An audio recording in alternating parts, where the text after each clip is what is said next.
सुनेत्रा पवारांकडे 3 खात्यांचा पदभार सोपवण्यात आलाय। सुनेत्रा पवारांना अर्थ खातं नाहीये, राज्यपालांबद्दल खातेबद्दल घोषित करण्यात आलंय। सुनेत्रा पवार यांनी उपमुख्यमंत्री पदाची शपथ घेतली। सुनेत्रा पवार राज्याच्या पहिल्या महिला उपमुख्यमंत्री आहेत। सुनेत्रा पवार यांनी विधान भवनात अजित पवारांच्या प्रतिमेला वंदन केलं। देवगिरी बंगल्यावरही सुनेत्रा यांनी अजित पवारांच्या स्मृतींना आदरांजली वाहिली आणि लोकभवनात शपथविधीच्या आधी अजित पवारांच्या स्मृतींना वंदन केलं।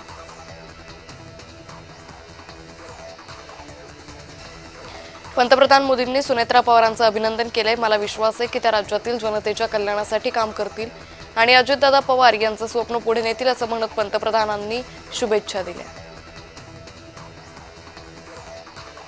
दुःखात असताना शुभेच्छा कशा देऊ अशी तिरकी प्रतिक्रिया रोहित पवार यांनी दिली आहे।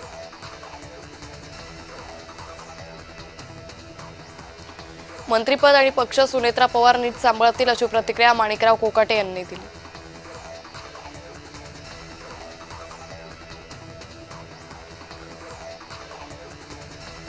सुनेत्रा पवार महिलांना न्याय देतील अशी प्रतिक्रिया सुनेत्रा पवार यांनी शपथ घेतल्यानंतर सना मलिक यांनी दिली।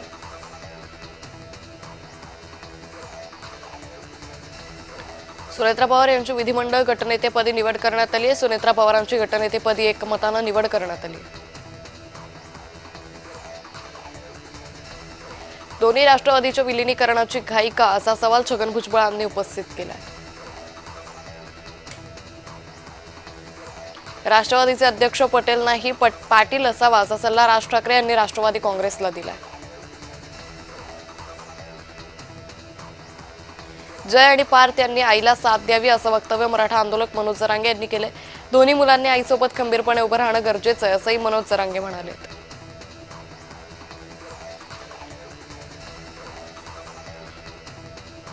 राष्ट्रवादीच्या राष्ट्रीय अध्यक्षपदाची निवड लांबणीवर गेली आहे। प्रफुल्ल पटेलांकडे राष्ट्रवादीचं कार्यकारी अध्यक्षपद आहे। कार्यकारी अध्यक्ष असल्यानं निवड लांबणीवर गेली आहे। महाराष्ट्र घडवण्यासाठी अखंड प्रामाणिकपणे काम करेन अशी पोच उपमुख्यमंत्री पदाची शपथ घेतल्यानंतर सुनेत्रा पवार यांनी केली। सुप्रिया सुळे यांनी सुनेत्रा पवार यांच्या शपथविधीकडे पाठ फिरवली। दुसरीकडे सुप्रिया सुळेंनी अजित पवारांच्या आईची भेट घेतली।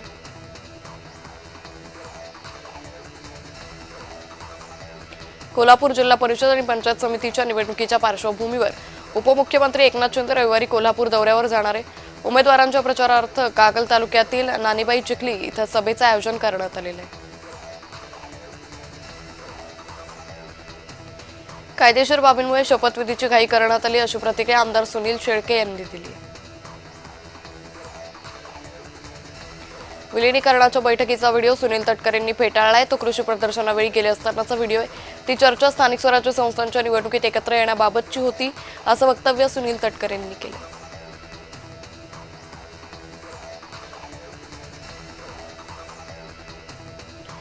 सुनेत्रा पवारांनी खासदारकीचा राजीनामा दिला। सीपी राधाकृष्णन यांच्याकडे त्यांनी आपला राजीनामा सोपवला। नरेश अरोरा आणि राष्ट्रवादीत बिनसल्याची शक्यता आहे। सुनेत्रा पवारांच्या शपथविधीला अरोरा उपस्थित होते। नरेश अरोरा राष्ट्रवादीच्या एका नेत्यावर नाराज असल्याची माहिती आहे।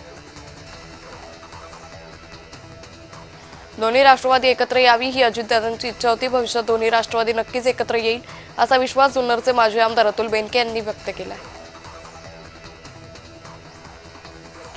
सुनील तटकरे, छगन भुजबळ, प्रफुल्ल पटेल विलिनीकरणाबाबत कल्पना होती असा मोठा दावा अण्णा बनसोडेंनी केलाय। तांत्रिक अडचणींमुळे शपथविधी लवकर होतोय। दोन्ही पक्ष एकत्र आल्यास कार्यकर्त्यांना नवी ऊर्जा मिळेल असं स्पष्टीकरण अण्णा बनसोडेंनी दिले। छत्रपती संभाजीनगरमध्ये उमेदवारी मागे घेतल्यानं उमेदवारावर शाई फेकण्यात आली। अंबादास दानवे यांचे बंधू राजेंद्र दानवे यांनी अंगावर शाई फेकली। पैसे घेऊन उमेदवारी मागे घेतल्याचा आरोप सुनील केरे यांच्यावर करण्यात आला। सोलापूर महानगरपालिकेत भाजपच्या गटनेतेपदी नरेंद्र काळे यांची निवड करण्यात आली आहे। विभागीय आयुक्त डॉक्टर चंद्रकांत पुळकुंडवार यांच्या हस्ते गटनेतेपदाचं नियुक्तीपत्र प्रदान करण्यात आलं।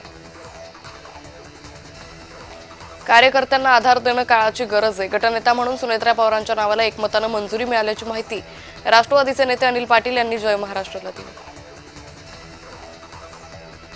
सुनेत्रा पवारांच्या निर्णयाबद्दल फडणवीसांकडून कौतुक करण्यात आलं। आव्हानात्मक स्थितीत जबाबदारी स्वीकारणं कौतुकास्पद आहे असं ट्विट फडणवीसांनी केलं।